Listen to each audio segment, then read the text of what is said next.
Muy buenas noches, queridos compañeros, compañeras.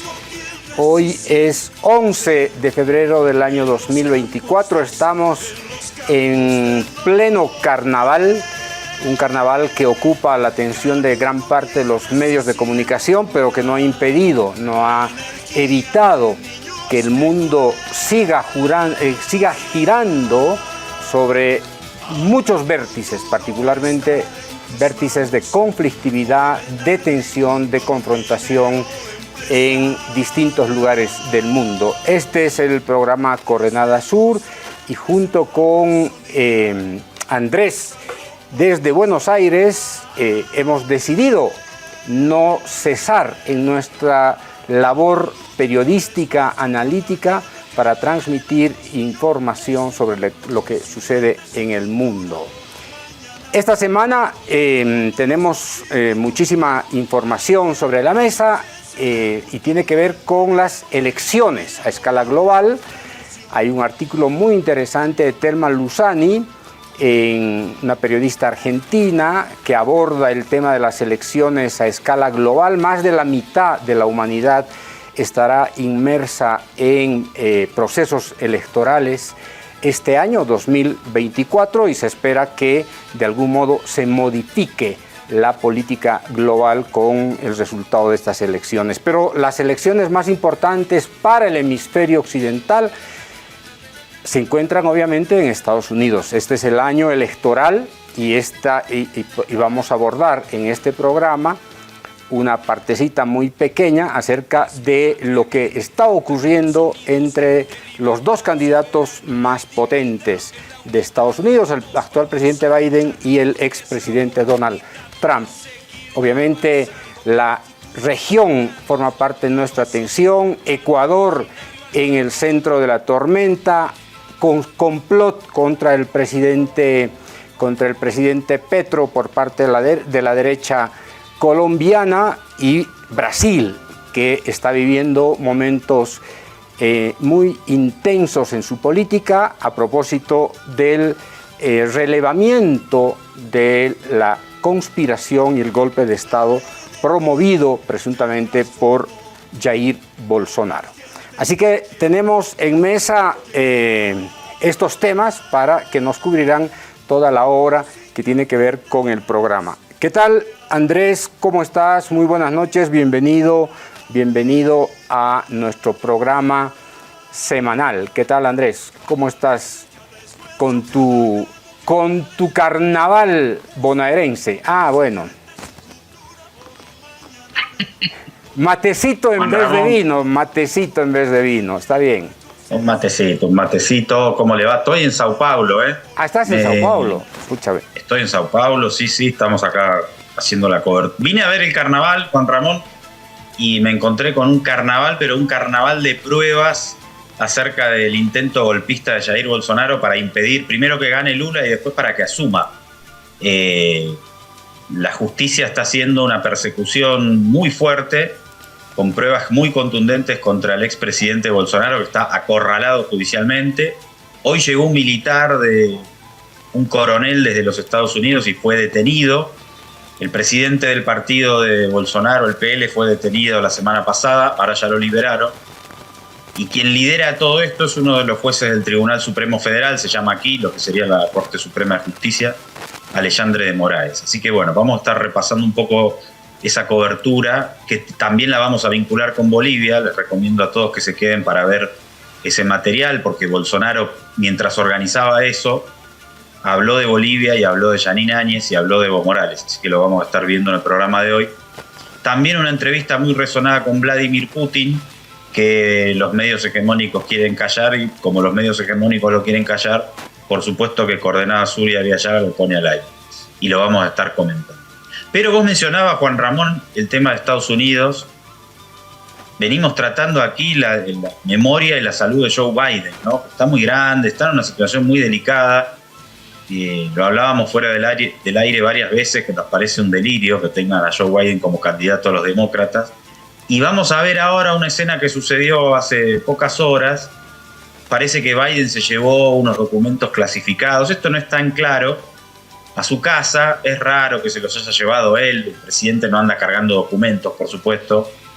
Lo llevó su staff y es lo que él argumenta. Pero más allá de eso, un fiscal dice que por la investigación de esa causa constituye un delito, pero que no lo va a investigar porque Biden es muy anciano y su memoria es muy frágil. Claro, obviamente es un escándalo y la prensa responde a ese escándalo. Vamos a ver de una vez el reporte por parte de un colega de Negocios TV y la escena, prestémosle atención, de cómo la prensa estadounidense lo ataca a Biden con el tema. ¿Qué es lo que ha sucedido? Miren, lo que ha sucedido, miren este tuit de Manuel Rincón, y vemos también los documentos. El fiscal especial admite que Joe Biden violó la ley y cometió al menos un delito grave. Para los demócratas en Estados Unidos. Va a presentarse a las elecciones, ¿eh? Oiga, pero asegura el fiscal especial que es demasiado viejo y mentalmente débil para ser considerado responsable. Perdón. Es el presidente de los Estados Unidos. ¿Perdón? Es demasiado viejo y mentalmente débil, dice el fiscal especial, para ser considerado responsable. Pero si es el presidente de los Estados Unidos de América. Lo dice ahí Manuel Rincón. ¿Cómo es entonces presidente de Estados Unidos y candidato a la reelección por el Partido Demócrata? Oiga, lo más normal es que este fin de semana a alguien en el Partido Demócrata en Estados Unidos se empiece a plantear si Biden es el candidato para las elecciones de noviembre. Vamos a ver el momento de las preguntas y respuestas de Biden sobre que tiene limitada la memoria, que tiene limitada algunas capacidades y que por tanto, aunque cometió un delito al menos grave, no presenta cargos el fiscal especial porque es demasiado viejo, literalmente, y mentalmente débil para ser considerado responsable. Les repito, es presidente de los Estados Unidos de América. Vamos a ver estos 3 minutos, que son los peores 3 minutos de Biden en la política. Escúchenlo. President Biden, something the special counsel said in his report is that one of the reasons you were not charged is because, in his description, you are a well-meaning elderly man with a poor memory. I'm well-meaning, and I'm an elderly man, and I know what the hell I'm doing. I've been president. I put this country back on its feet. I don't need his recommendation. It's How totally bad is your memory, and can you continue as president? My memory is so bad I let you speak. That's your memory has gotten worse, Mr. no, look, President? my memory is not good. My memory is fine. My memory, take a look at what I've done since I become president. None of you thought I could pass any of the things I got passed. How'd that happen? You know, I guess I just forgot what was going on. Mr. President. Voters have concerns about your age. How are you going to assuage them? And do you fear that this report is only going to fuel further concerns about your age? Only by some of you. Mr. President, clear up criminal liability today. Do you take responsibility for at least being careless with classified material? I take responsibility for not having seen exactly what my staff was doing. It goes in and points out things that appeared in my garage, things that came out of my home, things that were moved not by me but my staff.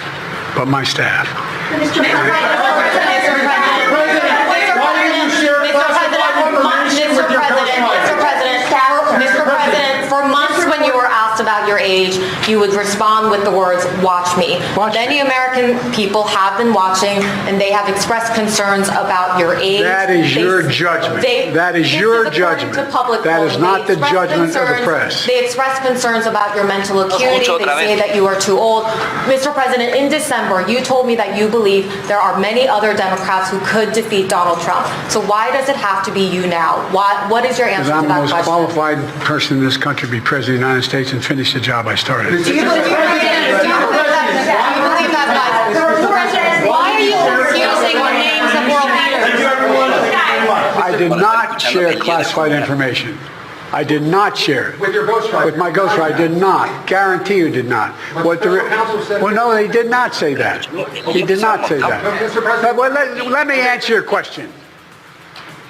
The fact of the matter is, what I didn't want repeated, I didn't want him to know, and I didn't read it to him, was I had written a long memorandum to President Obama why we should not be in Afghanistan. And I was multiple pages. And so what I was referring to, I said classified. I should have said should be private because it was a contact between the president and the vice president as to what was going on. That's what he's referring to. It was not classified information in that document. That was not classified.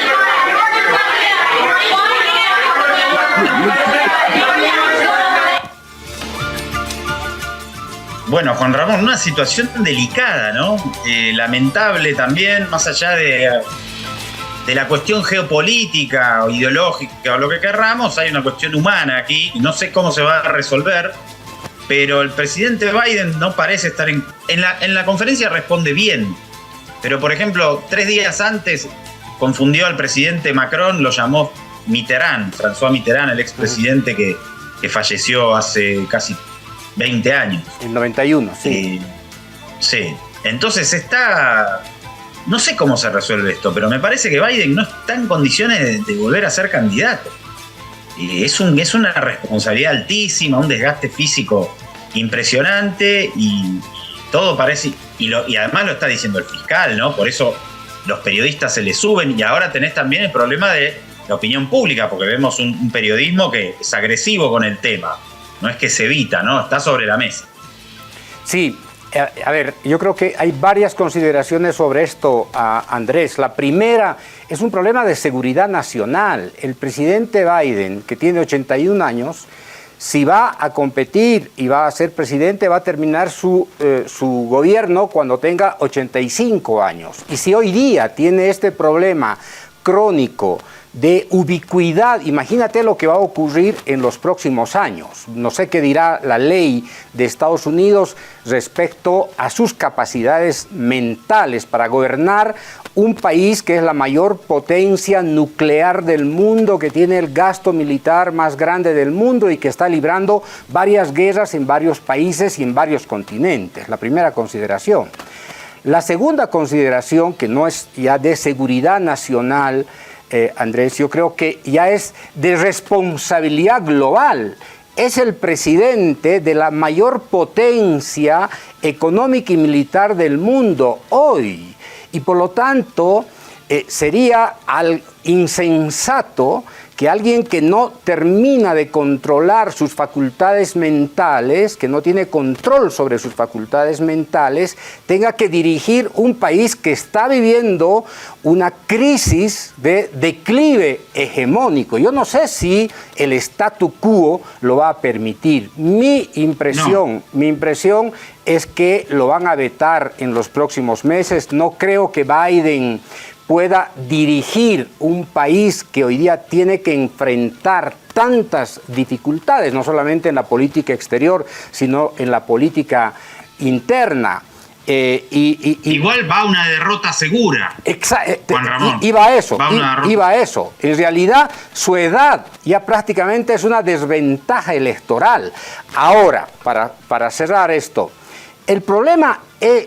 Fíjate, de esta expresión del declive del poderío norteamericano, es que es un duelo entre un presidente que está en el límite de la pérdida de sus facultades mentales y otro presidente que es el candidato que es un demente, como es Trump. Un presidente que se toma en serio, ¿no es cierto?, su poderío político, económico, militar, y trata de hacer lo que se le antoja frente a cualquier país del mundo. Ha tratado de asesinar, de mandar a asesinar a Maduro, de destruir las democracias en América Latina, de hacer negocios turbios con Arabia Saudita, etc. Es decir, Trump es también un gran bellaco, ¿no es cierto?, para convertirse en presidente. Vamos a tener a un Trump frente hoy día al problema migratorio que necesita una solución razonable, humanitaria, una solución política y fundamentalmente una solución económica, porque la migración tiene que ver con problemas económicos en los países de origen. Y lo que Trump quería hacer era meterle el muro. ¿Y qué más podría hacer Trump si fuera presidente desde el 1 de enero del año 2025. Estamos, de verdad, la humanidad está caminando al filo del precipicio. Así es, y estaba justo revisando, te compartía también, Juan Ramón, por privado, una noticia de Trump que se publicó en las últimas 2 horas. Dice Trump que alentará ataques de Rusia a europeos que le deban dinero a la OTAN. Esto es el peligro. A ver, a uno le falla la memoria, pero Donald Trump está demente, Juan Ramón. No sé qué va a pasar en este equilibrio geopolítico tan delicado que tenemos, y ahora con esta declaración de Trump contra la OTAN, diciendo que los países que no apoyen financieramente a la OTAN o que le deban dinero, sí, a él no le importa qué haga Rusia con ellos. Es un escenario realmente, Juan Ramón, con estos presidentes es un delirio esto, tremendamente peligroso. Lo tratamos domingo a domingo, pero se van sumando las declaraciones delirantes de nuestros gobernantes globales. Vamos a ver cómo sigue el mundo, que ya está en un lugar muy peligroso. Y entonces, entre medio de esto, vamos a venir a Brasil, donde vamos a hablar de otro de estos compañeros, el expresidente Jair Bolsonaro, que no gana también para sustos y para delirios en el impulso de ciertas políticas. Vámonos con la nota número 6, porque esta semana, como comentaba, la justicia brasileña avanzó en la investigación contra algunos de los militares que acompañaron a Bolsonaro muy de cerca y le colaboraron en la organización de un intento de golpe de Estado. Y le salió a responderle otro de esos generales, que fue su vicepresidente y que ahora es senador. Preparamos para Hispan TV una nota sobre el tema. Vamos a la 6 y luego seguimos charlando. La aparición de un video en el que Jair Bolsonaro evalúa opciones para romper la voluntad democrática del pueblo acerca cada día más a la cárcel al exmandatario y a sus principales colaboradores militares. El presidente de su partido ya está tras las rejas. Mientras tanto, su ex vicepresidente, también ex general del ejército, utiliza su actual banca en el Senado para tratar de impulsar un pronunciamiento militar. En el caso de las Fuerzas Armadas, sus comandantes no pueden permanecer callados frente a la conducción arbitraria de procesos ilegales. ¿Puede haber oídos receptivos para este tipo de convocatorias entre los militares en activo? Los militares ahora no tienen unidad política para una actuación contra el gobierno, pensando que muchos sectores liberales de las Fuerzas Armadas brasileñas son justamente aquellos que tienen conexión con la justicia. En la atmósfera social, política y militar puede olfatearse la apuesta más grande de la justicia: Bolsonaro preso. El comando de las Fuerzas Armadas brasileñas ya trabajan con esta posibilidad y no están preocupadas en salvar al capitán Bolsonaro. En la calle, los comentarios extremistas del ex vicepresidente no generan una gran alarma. Un absurdo. Lo que se impone es el deseo de justicia. Nítidamente desespero, creo que es lo primero. Las comparaciones que él hace con China y la Unión Soviética, que es un gobierno que no existe más, es desesperación y más una bomba de humo para conmover a la masa bolsonarista. La verdad, él está intentando minimizar el crimen que fue cometido contra el Estado brasileño. Quien debe tiene que pagar. Solo eso tengo para decir. Quien tiene que pagar, no importa si es militar o es presidente. Si debe, paga. Cuando es un pobre, debe y paga. ¿Qué un militar no va a pagar? Tiene que pagar, sí. Yo interpreto la declaración de Mourão como un llamado para que se negocien y para que no se amplíen las investigaciones, para que no se amplíen las puniciones. No vivimos en la Unión Soviética, no vivimos en la China comunista, no vivimos en regímenes totalitarios, pero estamos caminando hacia eso. A raíz de esta declaración del ex vicepresidente y actual senador, la bancada del Partido Socialismo y Libertad informó oficialmente que va a pedir a la Comisión de Ética la revocatoria de su actual mandato. Andrés Sallari, Hispan TV, Sao Paulo. Bueno, primer pantallazo a lo que estamos viendo acá en Brasil estas últimas horas. Esto impactó mucho. Ese video del gabinete de Bolsonaro en julio de 2022, algunos meses antes de las elecciones, está generando muchísimo ruido. Vamos a ver algunas escenas más y luego seguimos conversando. Ahora, enfocados en quiénes son los militares que aparecen investigados en esta causa.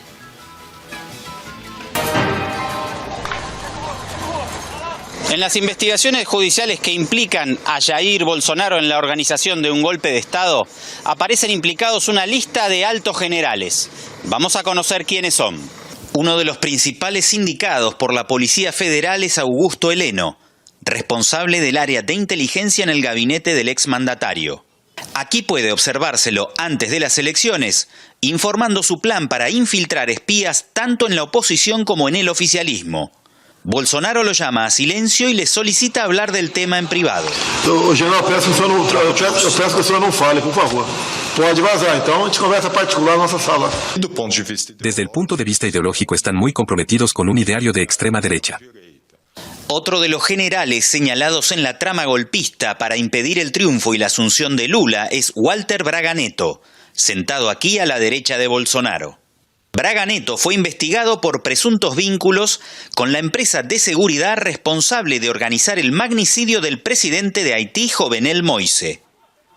Cabe recordar que durante 13 años el ejército brasileño lideró la misión militar de Naciones Unidas en el país caribeño. Gran parte de los militares que pasaron por Haití formaron el núcleo central de colaboradores de Bolsonaro.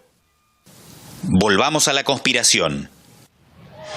Y por fin, o general Esteban... Y finalmente el general Esteban Teófilo, que tal vez sea la figura más preocupante porque en la época era el comandante del COUTE, que es el Comando de Operaciones Terrestres del Ejército, que es el comando responsable de organizar la logística, el movimiento de tropas.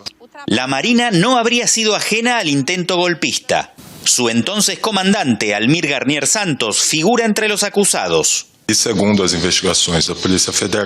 investigaciones de la Policía Federal habría colocado sus tropas a disposición de una tentativa, de una aventura golpista. Garni, según los informes, sería el más comprometido de hecho, ideológicamente comprometido y comprometido personalmente con el presidente Jair Bolsonaro. La pertenencia ideológica de estos uniformados muestra una continuidad histórica con la generación de dictadores latinoamericanos que lideraron el Plan Cóndor. Tienen una concepción muy ligada a Estados Unidos. Son de hecho muy comprometidos ideológicamente con Estados Unidos. Andrés Allari, Hispan TV, Sao Paulo. Bueno, pesada la cosa, Juan Ramón, son importantes generales los que están implicados. Hay otro grupo de militares de más baja graduación. Mencionábamos que ahora hay un coronel detenido en el día de hoy, justamente regresando de Estados Unidos, y esa es la situación que tenemos. Ahora, aparece en esto Juan Ramón Bolivia, Evo Morales y Jeanine Áñez. En esta reunión que vemos en pantalla, los nombran. Vamos a ponerla desde el principio con el audio original, está en portugués, y vamos a ir comentando qué es lo que sucede allí mientras lo vemos. Yo hago alguna especie de traducción simultánea. Vamos a ir desde el inicio. Pacheco, presta atenção, eu vi um general chorando na minha frente, puta que pariu, será que ninguém sabe o que aconteceu na polícia? Por questões políticas, o Evo Morales fugiu de lá, abandonou o cargo, foi para a Argentina, ficou longe da Argentina, fazendo campanha, né? A turma dele voltou, a Jeanine Áñez, ela tinha uma escala para assumir, igual aqui, se eu morrer, assumo Mourão, se o Mourão morrer, assume Lira, se eu morrer, assume lá o Pacheco. Y ahí nombra a Jeanine Áñez y dice que en realidad es una sucesión que es la que le tocaba, ¿no? Asumió cuando le tocaba. Y después dice que Áñez perdió la elección, que no sabe si hubo fraude, pero que perdió. Y que una vez que perdió, cayó en una prisión preventiva. Entonces tiene que evitar, supuestamente, que suceda lo mismo en Brasil, ¿no? Que gane Lula y que ellos vayan presos. Juntamente com o chefe de polícia, acusação, atos antidemocráticos. Eu não devia assumir, ou se assumir, tinha que ter marcado a eleição 2 anos depois. Eu morro hoje, o Mourão tem que marcar a eleição para o mês que vem, e não para outubro. 10 anos de cadeira. Há uma diferença entre um homem, desculpa ele guardar, quem quiser ir embora vai, fica à vontade. Há uma diferença de uma mulher levar porrada em 5 dedos e um homem. Há uma diferença enorme. Dice dice que hay una diferencia, si es el caso de una mujer o un hombre, de alguien.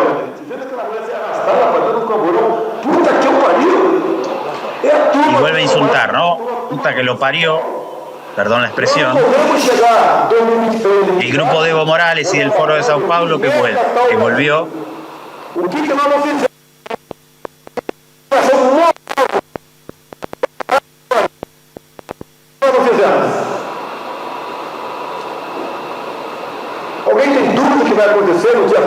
Y el 2 de octubre fueron las elecciones. Sabía que iba a perder.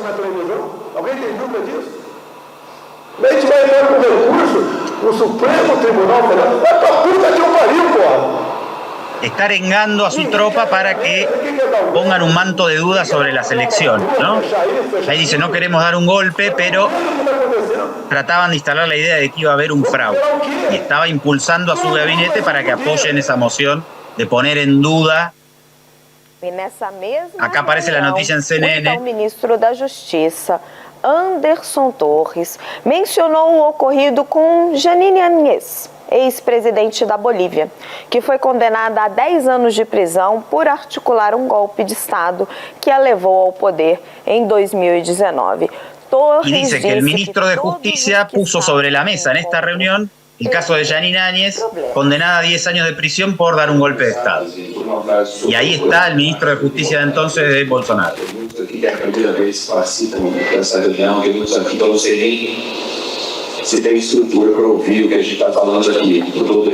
El ministro sigue la línea de Bolsonaro, dice, Bolsonaro tiene razón, es muy peligroso y miren lo que pasó en Bolivia.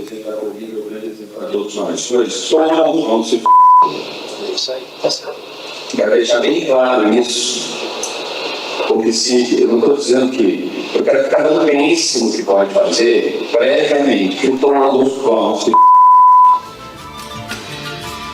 Dice, todos vamos a tener problemas, no hay duda de eso. Si vuelve Lula, nos va a pasar lo mismo que a Jeanine Áñez en Bolivia. Esto pasaba en un gabinete de Jair Bolsonaro, tratando de frenar el triunfo de Lula 3 o 4 meses antes de la elección del 22 y el caso del golpe de Bolivia de 19 en el centro de la escena, Juan Ramón. Sí, yo creo que ahí cada vez más están claras las líneas, diríamos, de la conspiración, del complot bolsonarista contra la posibilidad de que Lula sea presidente y por lo tanto para tratar de socavar el proceso electoral. Creo que eso está bastante claro y de hecho, si no estoy equivocado, el tribunal ya o la fiscalía del Brasil ordenó esta semana que se secuestrara el pasaporte de Bolsonaro, por lo tanto prácticamente Bolsonaro ya estaría privado de viajar a cualquier país en el extranjero. Yo creo que esa investigación ya es muy explícita, lo que ya está dando un señalamiento muy claro del grado de involucramiento, por un lado, que es un involucramiento político, pero que tiene consecuencias en la movilización de las Fuerzas Armadas. Esta reunión de gabinete finalmente está dando luz verde a las Fuerzas Armadas para que puedan desestabilizar el proceso electoral y eso terminó derivando en lo que fue el asalto a Planalto los primeros días de enero del año 2023. Hay una secuencia, diríamos, casi lógica de lo que Bolsonaro impulsó desde el mes de julio del año 2022, ¿no? En todo el proceso electoral, sabiendo que sus posibilidades electorales eran menores. Esta es la posición de la derecha militarista brasilera que no tiene mucha vocación democrática. De hecho, estas son las expresiones más, diríamos, históricas del golpismo militar que sucedió desde el 64 en adelante. Hay que recordarle a nuestra teleaudiencia que en Brasil se produjo un golpe el 64 y que esa dictadura militar fue una de las últimas en clausurarse en América Latina y, si mal no recuerdo, se clausuró en 1985. Fue una de las dictaduras más largas, con violaciones a los derechos humanos que no fueron investigados adecuadamente. Incluso la propia presidenta Dilma Rousseff fue víctima de la tortura de uno de los militares a quien Bolsonaro exaltaba durante su mandato como presidente. Por lo tanto, a ver, ¿qué es lo que nos está planteando el caso brasilero, Andrés? Lo que nos está planteando es la acumulación autoritaria, antidemocrática, ¿no es cierto?, de las Fuerzas Armadas en los países de América Latina. Esto es lo que nos está planteando, la incompatibilidad de tener Fuerzas Armadas con cargas autoritarias frente a procesos democráticos en los que se pronuncia los pueblos latinoamericanos y que no necesariamente son compatibles con el espíritu conservador de esas Fuerzas Armadas que han sido educadas en los Estados Unidos para sostener regímenes conservadores. Este es el tema de fondo. Sí, y el gran irrespeto por la mayoría popular. Claro, por los resultados electorales. De derecha, ¿no? Claro. Porque esta escena de Bolsonaro, seguro que hubo una igual de Trump en Estados Unidos, ¿no? Los procesos son muy similares. Milei andaba en lo mismo, o sea, si ganan está todo bien, pero si pierden hay un fraude. Y bueno, esto nos pone en una situación a nuestras sociedades muy inestable, de estas políticas de odio y de sociedades que además cuando los seguidores de estos espacios, cuando pierden las elecciones, no aceptan los resultados, ¿no? Dicen, hubo fraude y se genera un conflicto permanente y muy desestabilizador para todas nuestras sociedades. Pero bueno, en esto estamos, y ahí está una prueba contundente de esta línea política que es novedosa. No existía en nuestras sociedades hasta hace unos 5 o 10 años atrás y ahora está en pleno auge este tipo de modalidad. Juan Ramón, te propongo que pasemos a la entrevista de Tucker Carlson con Vladimir Putin.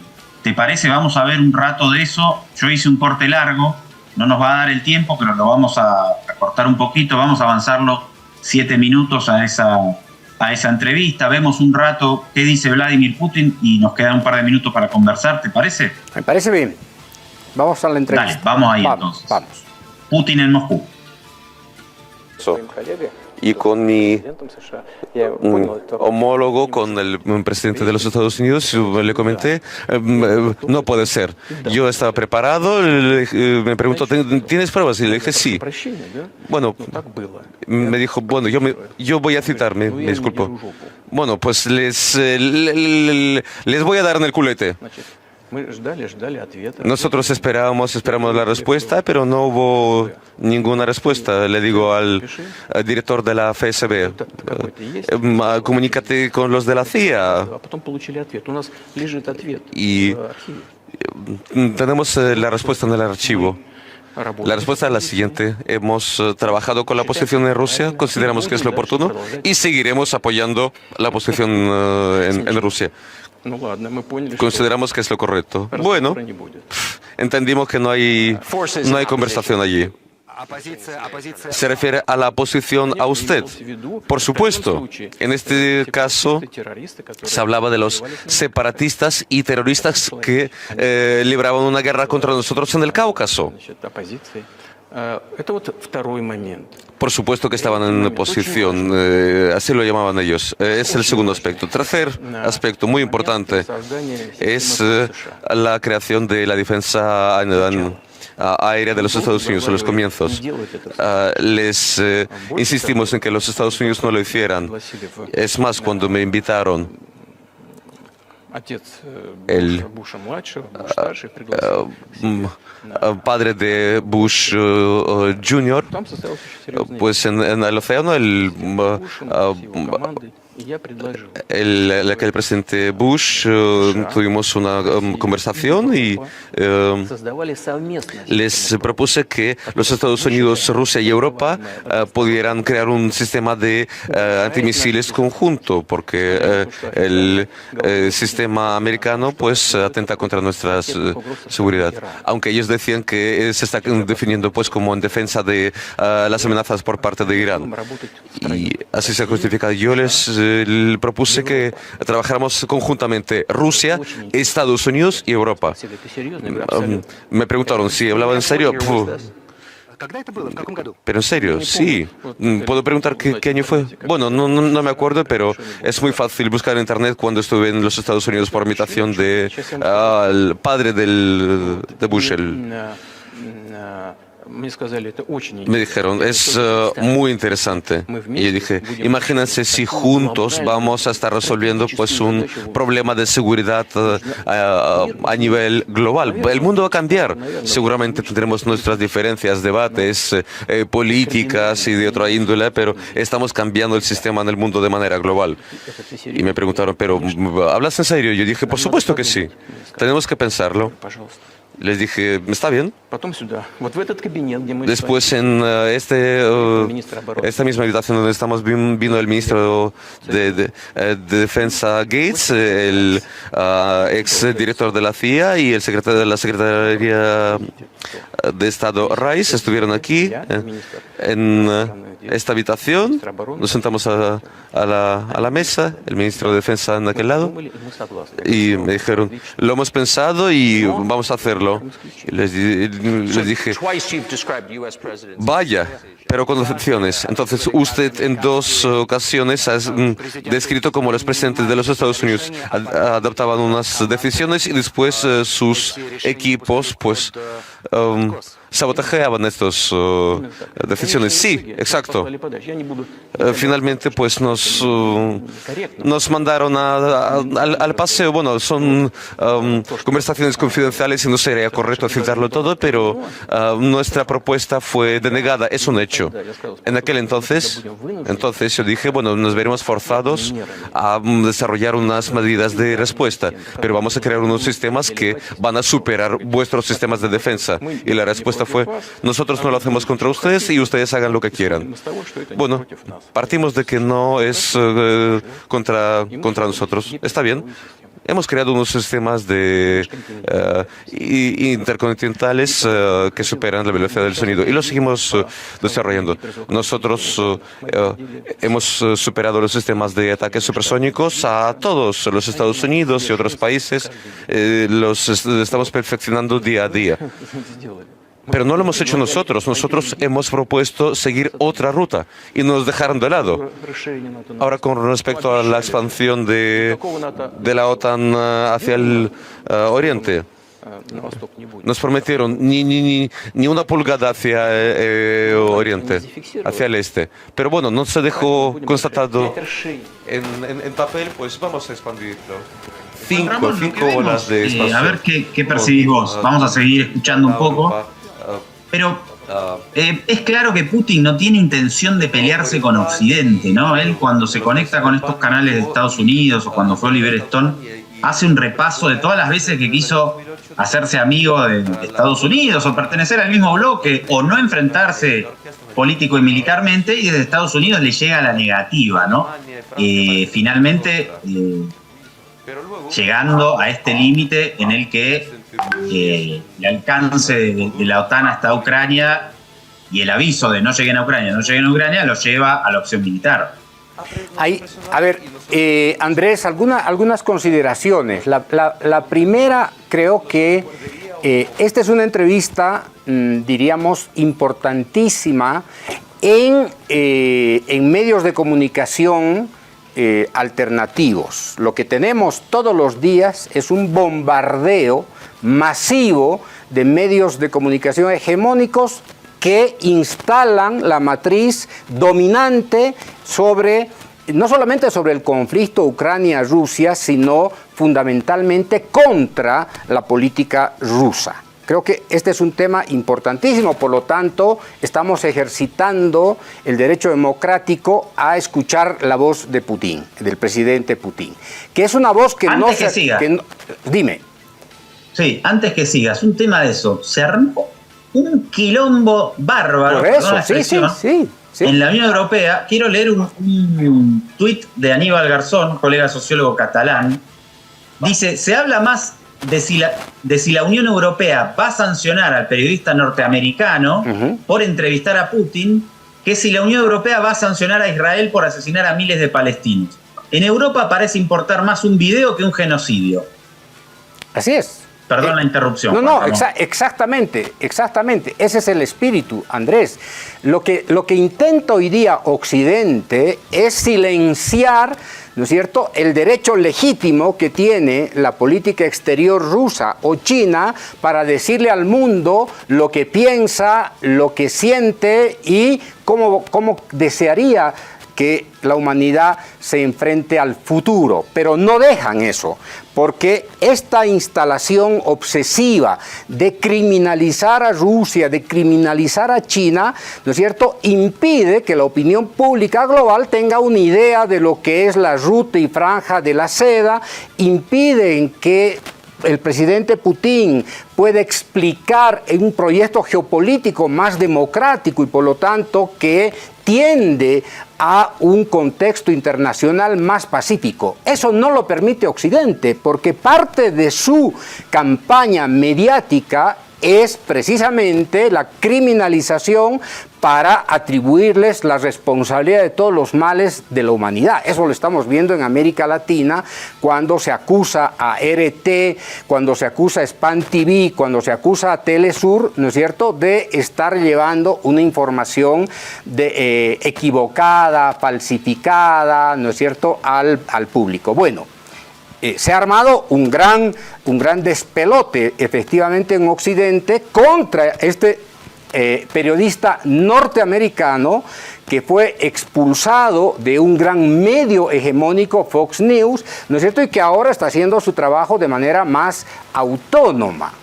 Hay que recordar también que el cineasta Oliver Stone le hizo una entrevista al presidente Putin que no se difundió y que nosotros tuvimos la posibilidad de difundirla en parte, ¿no es cierto?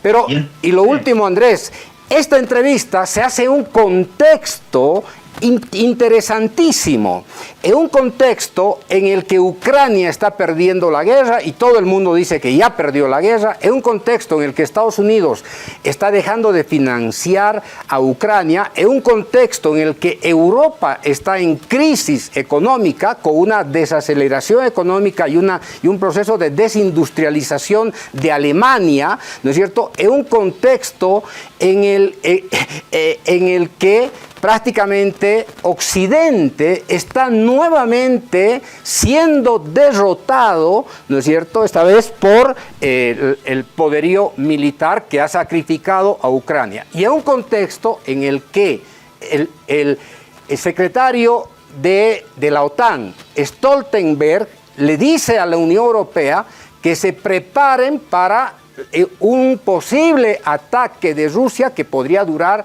unos 10 años de conflictividad entre la Unión Europea, la OTAN y Rusia, y además en el que la señora, obviamente, van der Leyen, dice que Rusia es culpable de toda la crisis económica. ¿Quién le mandó a la Unión Europea a involucrarse en el conflicto con Rusia? ¿Quién mandó a destruir los gasoductos que de alguna manera le ofrecían gas a precio barato a la Unión Europea? Está realmente la política de la OTAN, la política europea y la política norteamericana está saltando por los aires con una posición geopolítica del presidente Putin que tiende más bien a la negociación. Finalmente, Zelensky prácticamente se ha convertido en un títere de la política de la OTAN, de la Unión Europea y de Estados Unidos. No tiene autorización para negociar con Putin. Si al presidente Putin se le ocurre llegar hasta el centro de Kiev, lo haría con toda libertad y con una gran capacidad para instalarse en Kiev. pero no lo quiere hacer porque su posición, yo creo que es consecuente, y esta viene desde el año, prácticamente desde el año 2000 en adelante, que es prácticamente el corazón de esta entrevista con Tucker Carlson. Juan Ramón, acá sí se puede escuchar y ver a Vladimir Putin, porque igual somos personas muy peligrosas. Así que vamos a hacerlo un minuto más, hacemos un cortecito y enseguida estamos de vuelta para la parte final de Coordenadas Sur. Práctica, esa teoría, desde luego cualquier nación había crecido y yo digo, son parte del pueblo ruso común. Ellos dicen, no, somos un pueblo aparte, pero no sobre una base del nazismo. Tienen ese derecho, pero no con el nazismo. Llegó el presidente de Ucrania al Canadá. Esto se conoce muy bien, pero en Occidente se está callando. Y le presentaron en el Parlamento canadiense a una persona que, como dijo el presidente del Parlamento, que combatió durante la Segunda Guerra Mundial contra los rusos. ¿Quién combatió contra los rusos en la Segunda Guerra Mundial? Hitler y su camarilla. O sea, esta persona se aclaró de que él sirvió en las tropas de la SS que mataba a los rusos, a los hebreos, a los ucranianos, a los polacos. Entonces el presidente de Ucrania se levantó junto con todo el Parlamento del Canadá y aplaudió junto con ellos a esta persona. ¿Cómo podemos imaginarlo?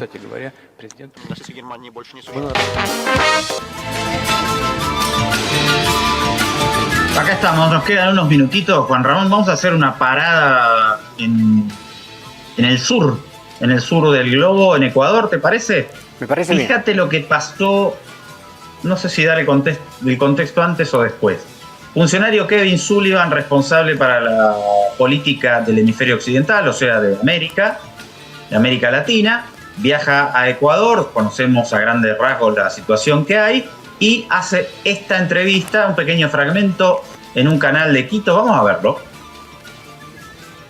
La tensa relación entre Ecuador y Rusia por este convenio de intercambio de chatarra bélica por parte del Ecuador hacia Estados Unidos. ¿Qué información tienen ustedes? Bueno, es un arreglo que para transferir equipos al gobierno de Ucrania, que está peleando contra la invasión rusa a su territorio. Son decisiones del gobierno de Ecuador y nosotros estamos muy contentos de que estén apoyando al gobierno de Ucrania en su esfuerzo para defender su territorio. ¿Estados Unidos tiene ya ese material chatarra? ¿Que lo llevó ya? Tengo entendido que es algo que se está considerando todavía en el gobierno de Ecuador y, como digo, son decisiones que corresponden al gobierno de Ecuador. Otra muestra, Juan Ramón, en mi perspectiva, de peligrosa estupidez, y también te dejo el análisis más profundo para vos, pero el primer dato para mí es que esto muestra también que nuestra América del Sur también está inmersa en este conflicto global que tenemos y lamentablemente no estamos en otro contexto que no sea el de este absurdo enfrentamiento bélico global. Y te dejo a vos para que sigas. Bueno, yo creo que es muy interesante esta comparecencia de un altísimo funcionario de Estados Unidos en territorio ecuatoriano, señalando clarísimamente que el Ecuador está entregando material de guerra, helicópteros, estos helicópteros de transporte de personal rusos, está entregando misiles de corto alcance y seguramente algún otro material más. Bueno, cambio, el periodista Juan Ramón, perdón, el periodista dice chatarra. No, por eso voy a eso. Entonces, a cambio de que este material de guerra que está activo en las Fuerzas Armadas del Ecuador, sean consideradas chatarra para el presidente Noboa, que se ha comprometido a entregar todo este arsenal a Estados Unidos para que Estados Unidos, ¿no es cierto?, lo repotencie y se lo entregue a Ucrania. Bueno, eso es interesante, ¿no? Este es el escenario. Es tan colonial la posición que no se lo da a Ucrania. No. Se lo da a Estados Unidos para un repotenciamiento de todo ese arsenal. Pero ¿cuáles son las consecuencias, Andrés? Primero, que resulta que ahora Ecuador rompe la neutralidad, ¿no es cierto?, de América Latina en el conflicto entre Rusia y Ucrania, que lo habían mantenido de una manera muy pulcra, inteligente, yo diría razonable, y además en aras de la condición de América Latina y el Caribe como zona de paz. Ecuador nos está involucrando a América Latina en este conflicto cuyos mayúsculos intereses en realidad son occidentales, de Estados Unidos y de la Unión Europea. Primer dato. Segundo dato, sobre el tema de la chatarra.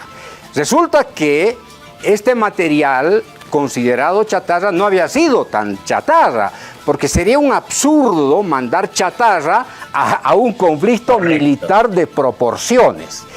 Tercero, Andrés, y el análisis más político.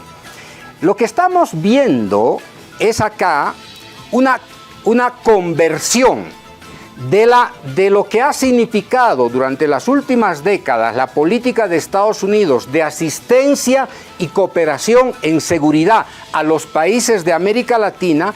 Hoy se está transformando en una política directa de colonización militar, porque los militares estadounidenses, en nombre del crimen organizado transnacional, prácticamente van a ingresar a Ecuador, van a ingresar con inmunidad diplomática, pueden matar a cualquier ecuatoriano, no tendrá ninguna consecuencia jurídica bajo la Constitución Política del Estado del Ecuador, van a navegar en el mar territorial ecuatoriano, ¿no es cierto?, van a ocuparse a través del FBI de controlar a la policía, se van a tomar el Ecuador, Andrés, en nombre de la chatarracracia. ¿Qué quiere decir?